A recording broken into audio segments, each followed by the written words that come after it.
On second down, here's Breeze. And he knocks the ball away, and it falls incomplete. He was trying to hit Thomas that time, and it's 3rd and short. It's always tough for the guys throwing the football when they think they've got a completion and the ball's almost there, and then someone sneaks a hand or two in and bats it away. Well, they brought in an extra defensive back here, so probably not expecting a run on 3rd and 3. A good call. And the pressure gets to Breeze as he's taken down. K1 short, coming in to drop him for a loss of 8, and it'll be 4th down. A critical one here if they're going to have any shot at this thing. So they'll go for it on 4th down. Now Breeze got to have this one. Under pressure, they got him again. Mario Addison in there to drop him for his 5th sack of the year. Here come the Panthers now, set to take over on offense. And that recipe on their last drive that resulted in a touchdown looked pretty good, so they'll be hoping to do that once more. And it takes me back to when we sat with the offensive coordinator and the head coach. They felt pretty good about their game plan and thought there were some holes in the defense, and they exploited them the last time out. Let's see if they can come back and put together a similar drive. And we'll see if they can do just that.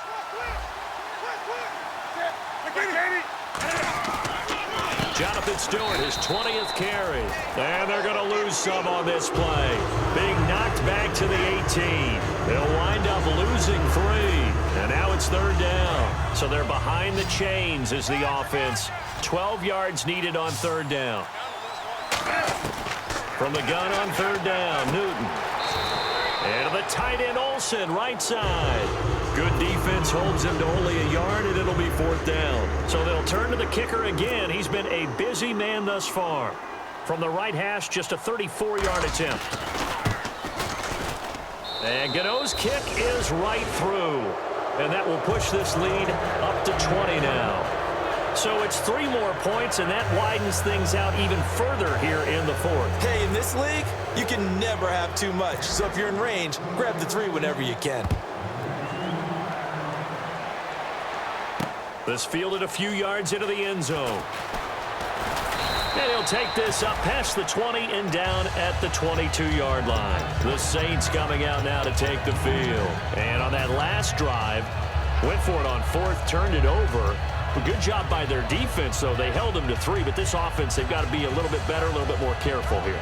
And sometimes when you see these calls on 4th down, when they decide to go for it, it's not necessarily the coach saying, I believe in my offense. Sometimes the coach saying, I believe in my defense. I can afford to go for it here, because if we don't get it, I don't think we'll give up more than 3. And that's exactly what happened there. You think that factored in? I do. I think that he had that in his mind going into the game, that I'm going to be aggressive on offense because I know I've got a defense that can hold up their end.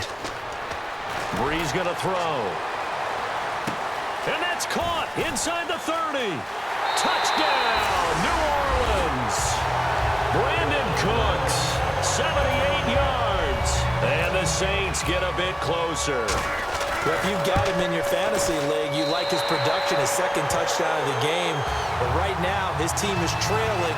Fortunately, he's playing pretty well and trying to keep him in it. Yeah, they might need a little more from him here. Yeah, I wouldn't be surprised if they continue to call his number. Right now, he needs his defense to step up and give him a chance. This fielded a few yards into the end zone.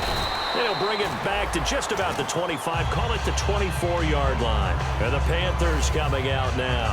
And they're not going to play this conservative, I don't think. They had the field goal last time, and they're up, but they're looking to put a drive in the end zone. Oh, I agree with you totally. No one goes out on the field and says, all right, let's just settle for 3, except in certain situations, trying to ice a game, that sort of deal. Most of the time, it's end zone, and that's what you're thinking, and I believe that's exactly what they're thinking as they begin this one. Yeah, no quarterback ever goes out there saying, hey, let's get 3, right? Not one that I've ever met. They find some open field here. A solid stiff arm. Oh, he breaks a tackle, and he's got an alley. And they do finally get him at the 12. A big play there for the Panthers. 64 yards. So it'll be 1st down here after the run. Play clock winding down. Newton gives off to Stewart. So a nice job to break the 1 tackle, but not much daylight after that as he's brought down. The fourth quarter here, they've got the lead. They want to keep it on the ground. That's what they're doing. Smart football. Keep the clock grinding. Keep it going. But you got to figure now they're going to see more people stacked up at the line of scrimmage as they try and bleed it out. Time for a break. We'll come back and see this one out after this.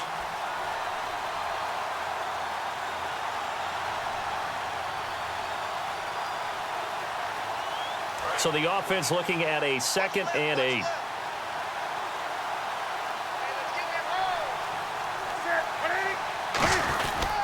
This is Stewart again. And he's going to fight his way forward here for a modest gain. 6 yards on the pickup, and just like that, it's 3rd down. So Carolina eating some clock on the ground there, and part of why they were the NFC champs last year, number 2 as a team in the running game. They played their identity last year. Offensive line that could move people in the run game. Jonathan Stewart running it. Of course, big Cam Newton could be a short yardage guy. And remember, their head coach Ron Rivera. And now the Saints are going to take a timeout on defense. It's just their first. They've got 2 more to use here in the final stages.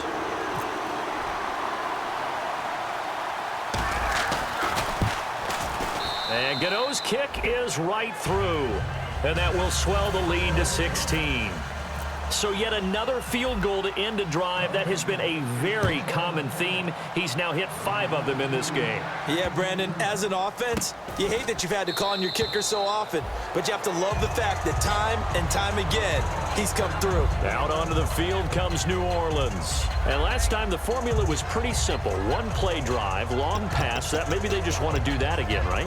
And that's exactly how you want to draw things up. Whether it's on your grease board, right, in your playbook, 1-play drives, exactly what you want on offense.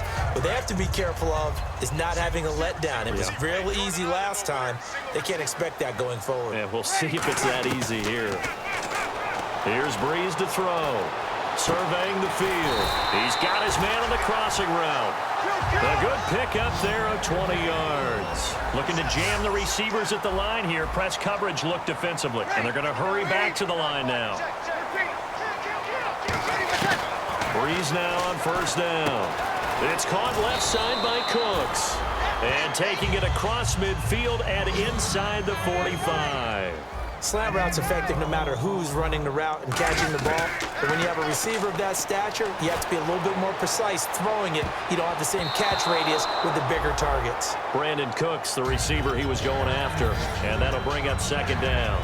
I guess they figure with a guy who is that hot downfield, who knows how to get the ball into the end zone, you throw it up and give him every opportunity, even though that one fell incomplete. Yeah, he's already been in the end zone multiple times. Tried to target him again deep there, but unsuccessful. Now a play fake. Breeze. He's going to let it fly. It's caught at the 10. And he takes this one into the end zone. And all of a sudden, here in the final minute, things get a little bit tighter. Here we go now as we get set for a big 2-point conversion. And there's the touchdown that they needed, so they'll celebrate. But the guys on the sidelines, they've got to stay focused. The onside kick team, they need them to get the ball back. Yeah, part 1 of the equation done. Now they need to convert and get that onside kick.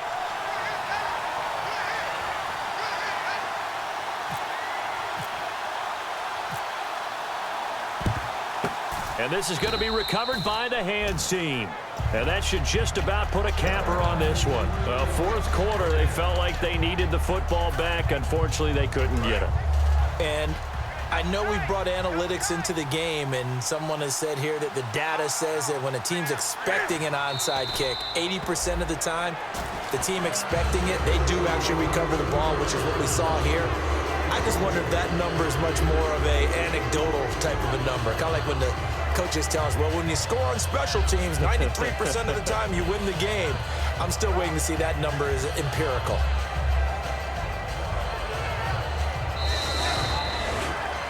A lot of scoring. There's no doubt about that in this one, Charles. Points, they were not at a premium. They were pretty easy to come by. They were, but it was fun, wasn't it? Because both teams finding ways to click. And you know people who love this game, they also love baseball.